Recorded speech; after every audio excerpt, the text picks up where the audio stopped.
তাফসীর মাহফিল।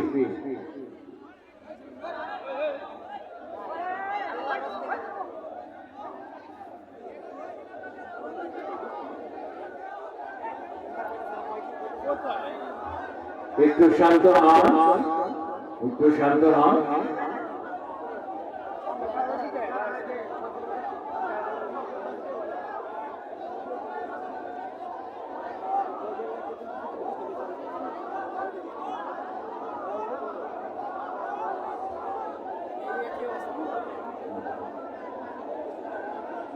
যারা ডানে বামে দাঁড়িয়ে আছে তারা বসার পরিবেশ করে, বসার পরিবেশ করে। ডানে বামে বসার জায়গা তো আছে অবশ্যই, না বসার কোনো কিছু বিছানো নেই বাইরে?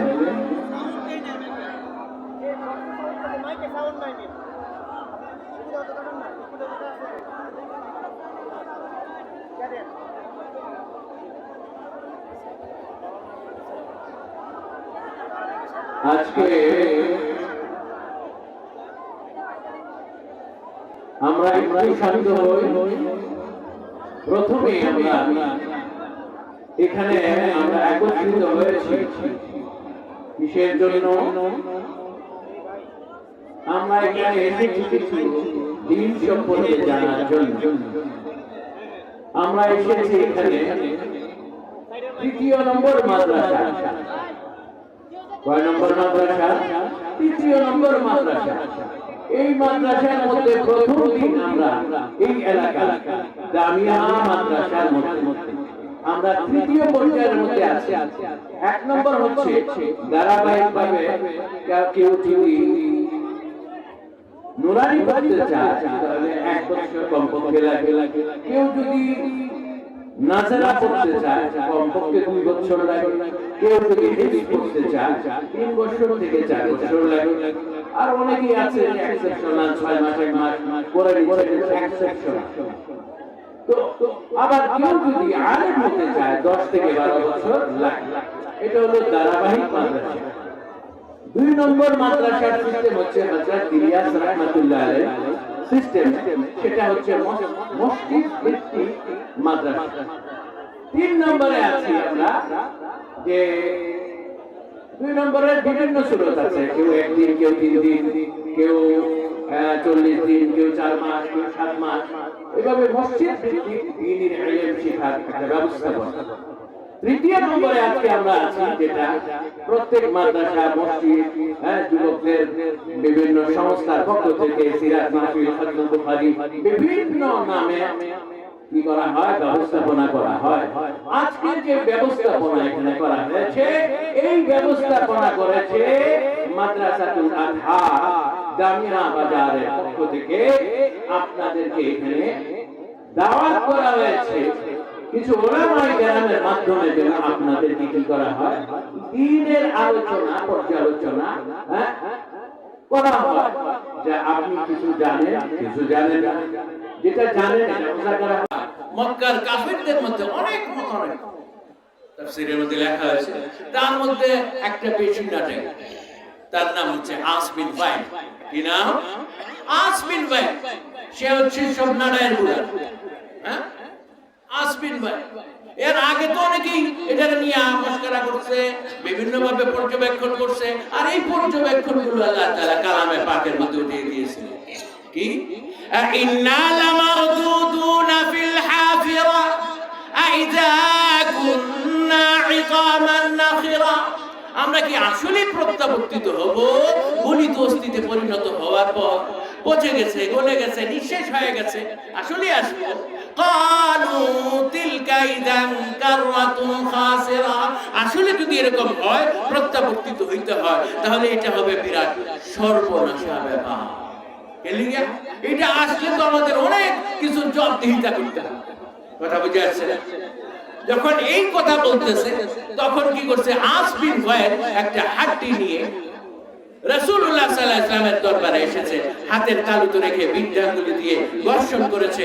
ঘর্ষণ করার পরে এই যে পুরনো হাড্ডিটা আছে, গুরু গুরু হয়ে পাউডার হয়ে গিয়েছে। গুঁড়ো গুঁড়ো হয়ে যখন পাউডার হয়ে গেছে তখন ওই হাড্ডির মধ্যে ফু দিয়েছে, ফু দেওয়ার সঙ্গে সঙ্গে এটা বাতাসে মিলে গেছে। তখন আস বিন ওয়াইল নবী করিম সাল্লাল্লাহু আলাইহি ওয়াসাল্লামকে বলে, হে মুহাম্মদ, তোমার রবকে একে জীবিত করতে পারবে? তোমার রব একে জীবিত করতে পারবে? তখন আস বিন ওয়াইল যখন এই প্রশ্ন করলো, তখন আল্লাহ রব্বুল আলামিন জিবরাইলকে বলে, হে জিবরাইল, যাও এই কম্বরকে জিজ্ঞেস করো, আওয়ালাম ইয়ারাল ইনসান আওয়ালাম ইয়ারাল ইনসানু আন্না খালাকনাহু মিন নুতফা ফাইদা হুয়া খাসীমুম মুবিন। মানুষ কি বুঝে না, মানুষ কি দেখে না, আমি তাকে সৃষ্টি করেছি মিলিত শুক্রবিন্দু হতে, অথচ সে হয়ে গেছে প্রকাশ্য বিতর্ককারী। وضرب لنا مثلا ونسي خلقه قال من يحيي العظام وهي رميم। সে আমার সাথে উপমা করে, আমার সৃষ্টির সাথে সে তুলনা করে, আমার সৃষ্টির সাথে কি করে তুলনা করে। অথচ আজকে এরকম কি হয়েছে যে আমরা কেউ কবর থেকে বের হয়ে আসছে, কোন কবর ফেটেছে তার থেকে কেউ ফেটে বের হয়ে আসছে, এরকম হয়েছে? হয়েছে কি? এরকম কোনো কিছু হয় নাই। আমরাও আসতে পারবো না, আমরাও কি করতে পারবো না, আমরাও আসতে পারবো না। হাড্ডি গুরু গুরু হয়ে চুরমার মতন শেষ হয়ে যাব। তারপরে আল্লাহ তাআলা কি বলেন? যখন সে বলতেছে যে আল্লাহ তাআলা বলতেছে যে মানুষ হয়ে সে বিশ্বাস করে না, তার চোখ বন্ধ হয়ে গেছে, তখন আল্লাহ তাআলা আরেক আয়াতে বলেন, কুল ইউহীহাল্লাযী আনশাআহা আউওয়ালা মাররা। হে নবী, আপনি বলে দিন যে তাকে সৃষ্টি করবে যে তাকে প্রথম বানাইছে, সে তাকে সৃষ্টি করবে। যে তাকে প্রথম বানাইছে সে তাকে কি করবে? সৃষ্টি করবে। ওয়া হুয়া বিকুল্লি খালকিন আলীম।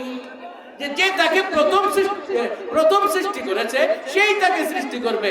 এরপরের আয়াতগুলো বলে, আল্লাযী জাআলা লাকুম মিনাশ শাজারিল আখদারি নারা ফাইদা আনতুম মিনহু তুকিদুন আওয়ালাইসাল্লাযী খালাকাস সামাওয়াতি ওয়াল আরদা বিকাদিরিন আলা আন ইয়াখলুকা মিথলাহুম বালা ওয়া হুয়াল খাল্লাকুল আলীম। এরপরের আয়াতে আল্লাহ বলেন যে আমি পানিকে সৃষ্টি করেছি। আমি কি করেছি? পানিকে সৃষ্টি করেছি। আর এই পানির থেকে আমি কি করেছি? সবুজ গাছপালা সৃষ্টি করেছি, শাকসবজি সৃষ্টি করেছি, এবং ওই সবুজ গাছ থেকে আমি কি করেছি? আগুনকে সৃষ্টি করেছি। আল্লাহ রাব্বুল আলামিন বলেন যে এরপরে আমি আসমানকে সৃষ্টি করেছি, সাত আসমান সৃষ্টি করেছি, সাত জমিন সৃষ্টি করেছি। এরপরে আল্লাহ তাআলা উদাহরণ দিয়ে বলেন যে আল্লাহ তাআলা, যে আল্লাহ সাত জমিনকে সৃষ্টি করতে পারে, সাত আসমানকে সৃষ্টি করতে পারে, সাত সমুদ্রকে সৃষ্টি করতে পারে, পাহাড়গুলোকে সৃষ্টি করতে পারে, গাছের থেকে আল্লাহ তাআলা আগুনকে সৃষ্টি করতে পারে, এত এত বড় বড় সৃষ্টি করতে পারে। এই কম ভক্তি কি বুঝে না যে তাকে একটা সাধারণ মানুষ, যে তাকে প্রথম সৃষ্টি করেছে, তাকে দ্বিতীয়বার সৃষ্টি করতে পারবে না? আল্লাহ বলেন পারবে না। তখন আল্লাহ তাআলা বলেন যে ওয়া হুয়া বিকুল্লি খালকিন আলীম। আল্লাহ রাব্বুল আলামিন সবকিছু দেখেন, আল্লাহ রাব্বুল আলামিন সবকিছু দেখেন। ভূপৃষ্ঠের উপরে, ভূপৃষ্ঠের নিচে, সমুদ্রের উপরে, সমুদ্রের নিচে, ভূপৃষ্ঠের উপরে, সমুদ্রের উপরে, সমুদ্রের নিচে, সমুদ্রের নিচে 800 মিটার পর অন্ধকার আর অন্ধকার। উপরে সূর্যের আলো, উপরে সূর্যের আলো প্রখর, দুপুরে রৌদ্র তাপ আছে, কিন্তু 800 মিটার পর কালো রাতের মতন অন্ধকার আর অন্ধকার। সেই 800 মিটার নিচে আল্লাহ রাব্বুল আলামিন কোটি কোটি মিলিয়ন মিলিয়ন মাছ সৃষ্টি করে রেখেছেন। তাদের খাবার দেন, তাদের রিজিক দেন, তাদের মৃত্যু দেন। আল্লাহ রাব্বুল আলামিন একটা মুহূর্তের জন্য তাদের থেকে অমনোযোগী নন। ওয়ামা ইয়াযুবু আন রাব্বিকা মিন মিসকালি যাররা, কোন পরিমাণ বস্তু আল্লাহর দৃষ্টির অগোচরে নয়। আইনামা তাকুনু ইয়াতি বিকুমুল্লাহু জামিআ, তোমরা যেখানেই থাকো না কেন আল্লাহ তোমাদেরকে একত্রিত করবেন, একত্রিত করে জমায়েত করবেন। তোমরা যেখানেই থাকো না কেন আল্লাহ তাআলা জমায়েত করবেন। কিন্তু এই যে আল্লাহ তাআলা বলছেন যে যাকে আপনি এত কিছু সৃষ্টি করেছেন তাকে বানাইতে পারবে না, কিন্তু এরপরে যে মৃত্যুর পর কি করবে, একটা তো একজন একজন করে মৃত্যু বরণ করে, আর একটা হচ্ছে যে সমস্ত জাতি সমস্ত সৃষ্টি কিভাবে মৃত্যু বরণ করবে সেটা কিভাবে আল্লাহর কালাম থেকে আয়াতের মাধ্যমে জবাব দেওয়ার চেষ্টা করছি।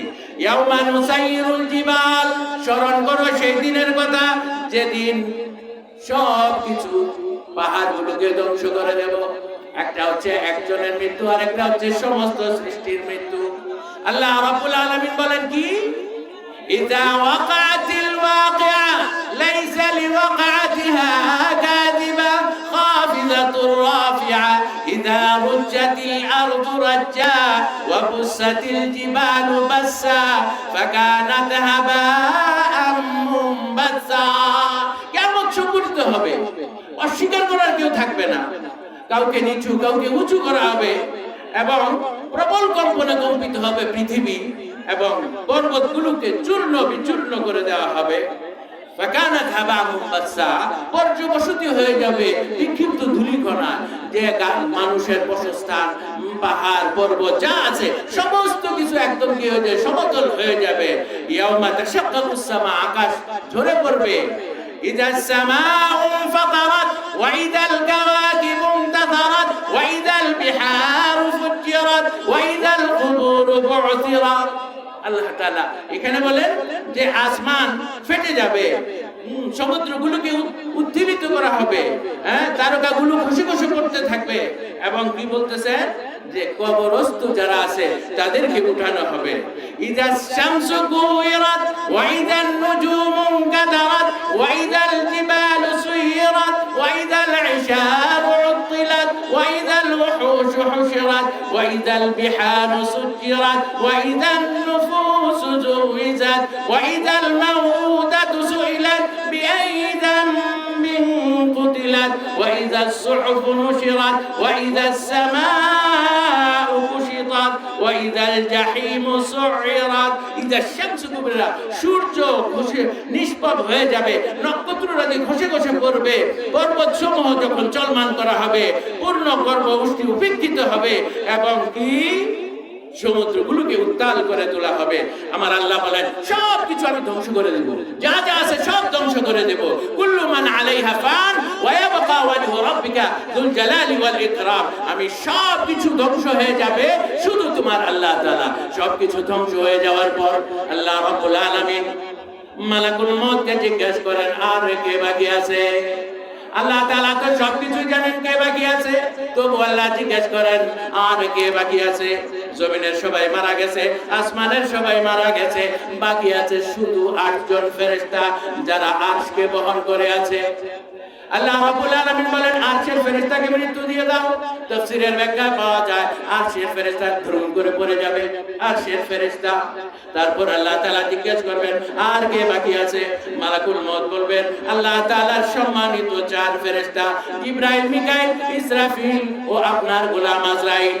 আল্লাহ তাআলা বলবেন জিবরাইল মিকাইলকে মৃত্যু দিয়ে দাও।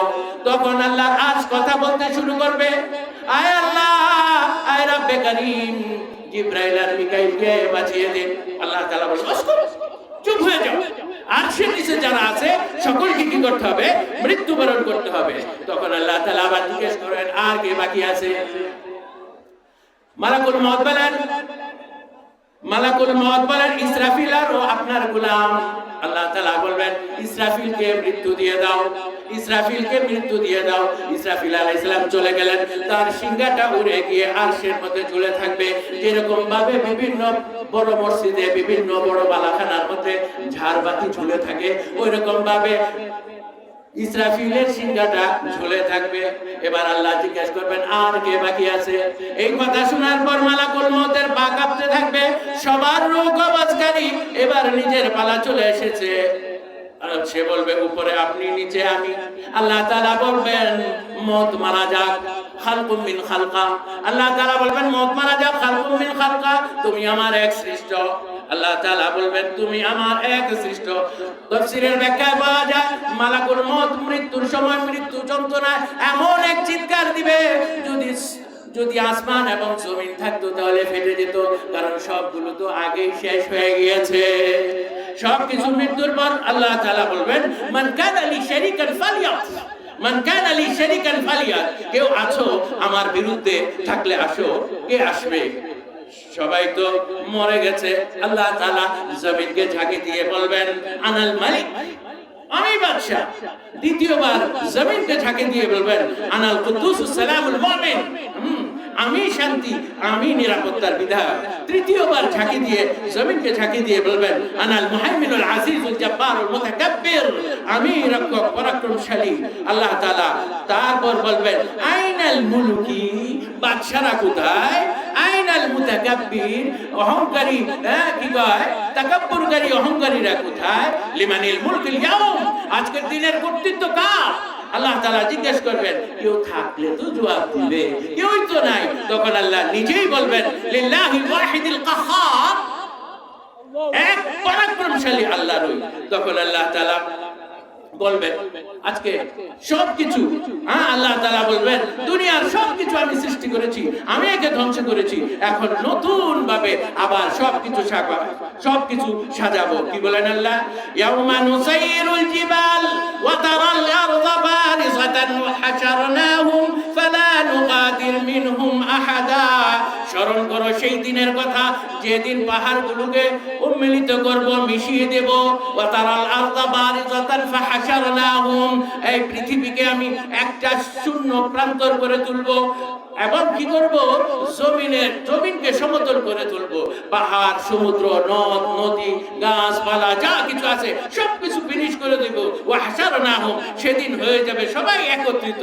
ফালা নুগাদির মিনহুম আহাদা, এবং একজন একজন করে কি করবে? গণনা করে। ওয়ালাকাদ আহসাহুম আদাহুম আদা ওয়া কুল্লুহুম আতিহি ইয়াউমাল কিয়ামাতি ফারদা। আল্লাহ তাআলা বেষ্টন করে রাখবেন এবং একজন একজন করে গুনে গুনে কি করবেন? উঠাবেন। কুল্লুহুম আতিহি ইয়াউমাল কিয়ামাতি ফারদা, কিয়ামতের দিন তাদের সকলকে কি করতে হবে? কি করবে? আল্লাহর সামনে একাকী অবস্থায় আসবে। ওয়ালাকাদ জিতুমুনা ফুরাদা কামা খালাকনাকুম আউওয়ালা মাররা।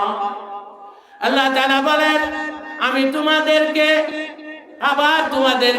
সৃষ্টি করব, তোমাদেরকে যেভাবে প্রথম আমি তোমাদের সৃষ্টি করেছিলাম, আমি তোমার মায়ের পেট থেকে যেভাবে সৃষ্টি করেছিলাম উলঙ্গ অবস্থায়। হাদিসের ভাষায় বলা হয়, ওয়ারাতান হুফাতান গুরলা, নগ্ন শরীরে, নগ্ন মাথায়, নগ্ন পায়ে আমি উঠাবো তোমাদেরকে। আগে উঠিয়েছিলাম তোমাদের মায়ের গর্ভ থেকে, এখন উঠাবো তোমাদের কবর থেকে উলঙ্গ শরীরে। যখন কবর থেকে উঠবে, উঠার পরে যারা ভালো কাজ করেছে, আল্লাহর হুকুম মতো চলেছে, রাসূলের তরিকা মতো করেছে, তারা বলবে, এটা তো সেই দিন চলে এসেছে যেদিন যেই দিন সম্পর্কে মানুষ আমাদেরকে সাবধান করেছিল, মানুষ আমাদেরকে বিরত থাকতে বলেছিল, আর আমরা কি করি নাই? কিছুই তো করি নাই। আর সেইটাই আল্লাহ তাআলা কালামে ফাঁকে দিয়ে উঠিয়ে দিয়েছেন। ইয়া ওয়াইলানা মান বা'আসানা মিন মারকাদিনা হাদা মা ওয়া'দার রহমান ওয়া সাদাকাল মুরসালুন। তারা কি বলবে?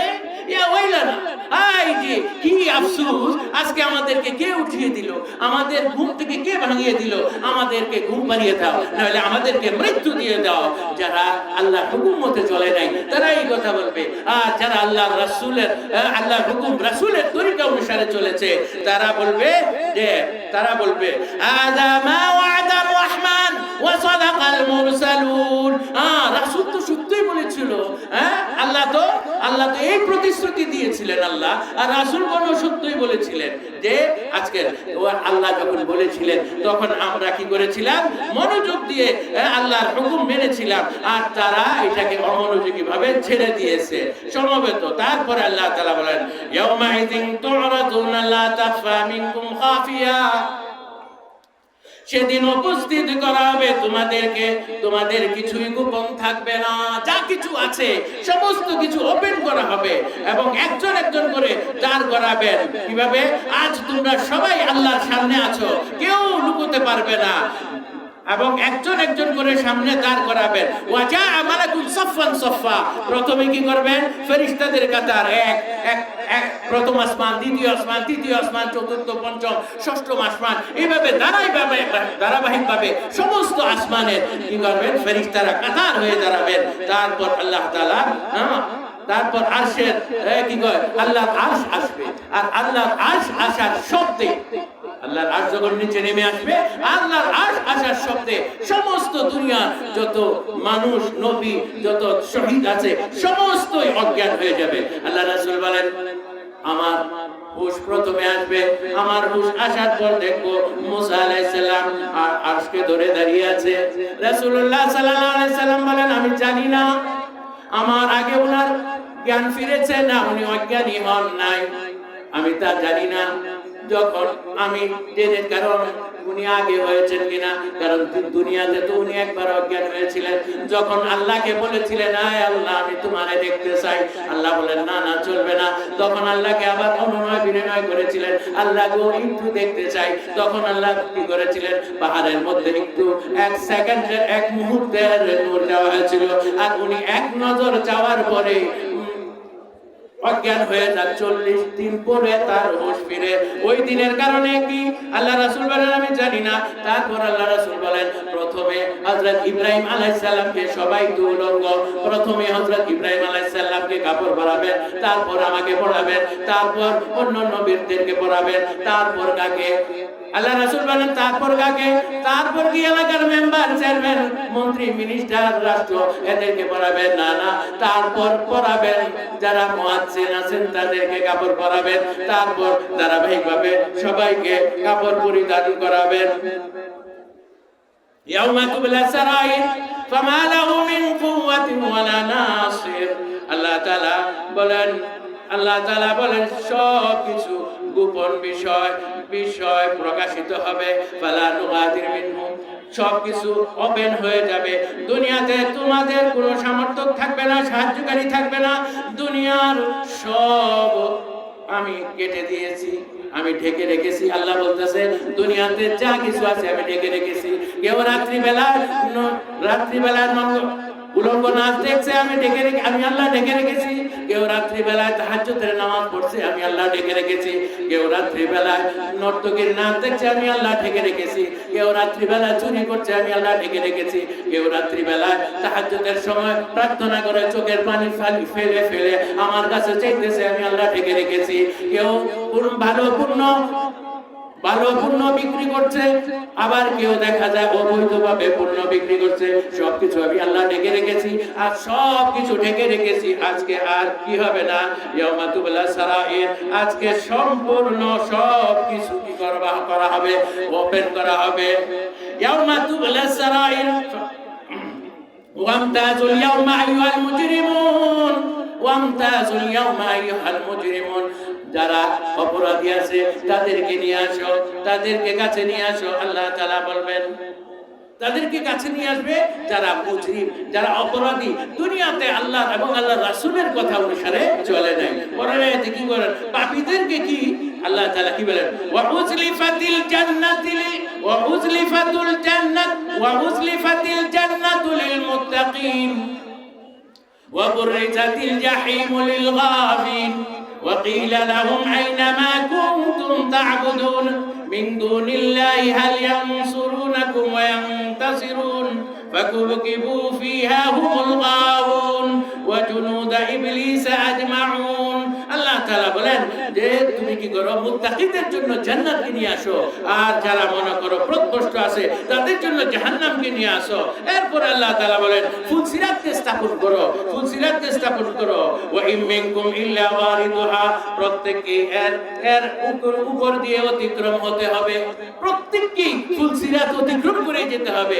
যার যে আমল অনুযায়ী হবে, যদি তার আমল ভালো থাকে তাহলে ফুলসিরাত সহজভাবে চলে যাবে, আর যদি তার আমল ভালো না থাকে তাহলে ফুলসিরাত যাওয়া তার জন্য কঠিন। ওয়া নাযাউল মাওয়াজিনাল কিসতা লিয়াউমিল কিয়ামা فلا تظلم نفس شيئا وإن كان مثقال حبة من خردل أتينا بها وكفى بنا حاسبين। কিয়ামতের দিবসে আমি স্থাপন করব সর্বোচ্চ মানদণ্ড পাল্লা।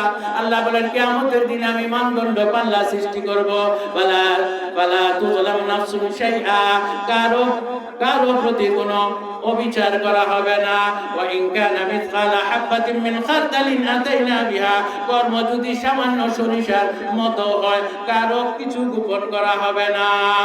এরপরে আল্লাহ তাআলা কি করবেন? বিচারের মানদণ্ড দ্বারা করবেন। ওয়াকাফা বিনা হাসিবিন, এখানে বলতেছে যে হিসাবের জন্য আল্লাহই যথেষ্ট। এখন এই ত্যাগ হয় নাই, আমাদের পয়সা খরচ হয় নাই, আমাদের কিছুই হয় নাই, কারণ আল্লাহ তাআলা আমাদের উপর মেহেরবানি করে আমাদের কি করেছেন? নিয়ামত, বড় নিয়ামত দান করেছেন মুসলমান। কথা বুঝে আসছে কি? এখন এই বড় মজমার মধ্যে অনেকের এইরকম আছে যে আমরা কি এখন মুসলমান আছি কি নাই সেটাও আমরা জানি। কেন? কারণ আমাদের কোন আচরণের দ্বারা, আমাদের কোন কথার দ্বারা যে আমার ঈমান যে চলে গেছে, আমার সাথে সম্পর্ক রাখি না, ওলামাদের সাথে সম্পর্ক রাখি না। আর যারা মনে করেন একটু একটু আছে তারা কি করি না, একটা দুনিয়ার মধ্যে এখন দেখা যাচ্ছে যাদের কাছে একটু ভালো পয়সা আছে, যাদের কাছে কি আছে একটু ভালো পালটা ঠিক আছে, আমাদের কি আমাদের ভিতরে যে একটা আত্মা আছে ওইটা নিয়ে অনেক গবেষণা করছে যে এটা বুঝল কি, এটা কেমনে কি। কারণ এই মানুষের যে যদি ফলটা যদি ঠিক থাকে সে কি হয়? একজন মানুষের মতো, ইনসানের মতো হয়। আর না হয় যদি কল যদি ঠিক না থাকে তাহলে এই মানুষটা একটা জানোয়ারের মতো। কথা বুঝে আসছে কিনা? কথা বুঝতেছেন না? এখানে একটা জিনিস, এই কলটাকে ঠিক করার জন্য আমরা কতজনে আমরা একটু সময় দিয়েছি। দুনিয়াতে সমস্ত কিছুর জন্য আমাদের সময় আছে, কিন্তু আসলে বড় একটা নিয়ামত আল্লাহ তাআলা দিয়েছে। আর সেই নিয়ামতের জন্য কি বলছে আল্লাহ তাআলা? যারা মুসলমান আছে, ইয়া আইয়ুহাল মুজাম্মিল কুমিল লাইলা ইল্লা কালিলা আও জিদ আলাইহি ওয়া রাত্তিলিল কুরআনা তারতিলা। আল্লাহ ইনুমের মেসেজ দিছে, তুমি যদি সফল হইতে চাও, তুমি যদি কামিয়াব হতে চাও, তুমি যদি দুনিয়া এবং আখিরাতের মধ্যে কি হইতে চাও, তাহলে কি করো? রাত্রে কিছু অংশ তুমি নামাজের জন্য। বলে হুজুর যে কথা, দিনের বেলায় তো আমরা ঠিকমতো নামাজ পড়ি না। কথা ঠিক না বেটি? দিনের বেলায় না, দিনের বেলায় আমরা নামাজ পড়ি না। আমাদের এখন এই যে অবস্থা আসছে, কারণ এই মোবাইলের কারণে আমাদের যে অধঃপতন আসতেছে, আমাদের করেছি সমস্ত কিছু থেকে আমি আজকে তওবা করলাম, আমি আর করব না। এটা করতে পারবো না ইনশাআল্লাহ। কারণ আমাদের অনেকগুলো কথার মাধ্যমে, অনেকগুলো আচরণের মাধ্যমে আমাদের কি হয়ে যায়? শিরিক হয়ে যায়, আল্লাহর সাথে শরীক। আল্লাহর সাথে কি হয়ে যায়? শরীক হয়ে যায়। সমস্ত গুনাহ মাফ করবেন, দুইটা গুনাহ মাফ করবেন। কয়টা গুনাহ? কয়টা গুনাহ? সমস্ত গুনাহ মাফ করবেন, দুইটা গুনাহ মাফ করবেন না। একটা হচ্ছে মানুষের হক, আর একটা হচ্ছে শিরিকের হক। কথা বুঝাইছি? মানুষের হকটা যখন আপনি কি করবেন, তার থেকে আপনি মাফ না করাবেন, ততক্ষণ পর্যন্ত আল্লাহ মাফ করবেন না। আল্লাহ যাকে যে জমিনটা দিয়েছে, যে বাড়িটা দিয়েছে, যে টাকা দিয়েছে, ওই টাকা তার জন্য বরাদ্দ করেছে দুনিয়াতে। সে যখন থাকবে না তখন ওইটার ওয়ারিশ হবে না। কিন্তু যতদিন পর্যন্ত সে থাকাকালীন তার কি কয় অর্থ আপনি কি করছেন? মাইরা দিচ্ছেন, অর্থ আপনি খেয়ে ফেলছেন, আরেকজনের জায়গা আপনি কি করছেন? দখল করে নিচ্ছেন। একটু সামান্য জায়গা আপনার মধ্যে আছে না এরকম? আরে মায়ের পেটের ভাই, মায়ের পেটের বোন, এদেরকে নিয়ে কি করতেছি? খুব শান্তিতে আছি। কিন্তু যখন একটা পর্যায়ে আসে যে আমরা একটু বড় হয়ে যাই, বিবাহ শাদী হয়ে যায়, তখন কি করা হয়? তখন দেখা যায় ওই মায়ের পেটের ভাইয়ের সঙ্গে, ওই মায়ের পেটের বোনের সঙ্গে আমাদের বিবাহ। একজনের সাথে আরেকজনের কি হয় না? দেখলে আরেকদিকে মুখ ফিরে। কিসের জন্য? কি জন্য? এই যে ওয়ারিশ তো আসছে, ও ওয়ারিশটা তো আসছে, অথচ এটা হলো তার হক যে তার বাপের অংশ থেকে মেয়ে পাবে, ভাই পাবে, যা যার অর্ধেক মেয়ে পাবে, সেটা তার হক, তাকে বুঝিয়ে দাও। আর যদি হক সে পায় যায় তাহলে তো আপনি বাঁচলেন। আর যদি দেখা যায় বাপ থাকাকালীন যদি আল্লাহ সিস্টেম করে নেয়, বাপ থাকাকালীন যদি মনে করেন যে এগুলা বন্টন করে যায়, তাহলে তো এটা হলো। আর যদি দেখা যায় না বাপ নাই, ভাই আছে, ভাইয়ে কি করে? বোনের দেখা দেয় না। বোনের জামাই দেখা যায় এখন অসুবিধা করছে, তার টাকা নাই, অর্থ নাই, এখন সে অসুস্থ, চিকিৎসার জন্য টাকা আজকে এখানে আসছে একটা নিয়োগ করে, এখন এখানে মাদ্রাসার মধ্যে একটা বড় ফান্ড বড় মাহফিল হইতেছে, এইখানে মনে করেন যে আপনার অনেক কি কয় খরচের মাধ্যমে এখানে ব্যবস্থাপনা হয়েছে। এখন আপনি যদি মাদ্রাসার নিয়োগ করে কিছু আপনি চাঁদা দেন, আপনার কি কিছু চাইবো? অন্যকে যাইবো 10 টাকা 5 টাকা যদি আপনি দেন, দুই একজন একটু রুমাল দিয়ে পাঠান তো দেখি, দুই একজন আপনারা নিজেরাই একটু রুমাল দিয়া, একটু নিজেরাই রুমাল দিয়া দাঁড়ান, 4 জন দাঁড়ান, 4 জন 5 জন রুমাল নিয়ে দাঁড়ান, বিসমিল্লাহ। এখান থেকে একজন ছাত্র খারাও দেখি একজন কথা কি বলতেছি, দাঁড়াও, হ্যাঁ তোমার সব। আর যারা মন চাইতেছে না, আরে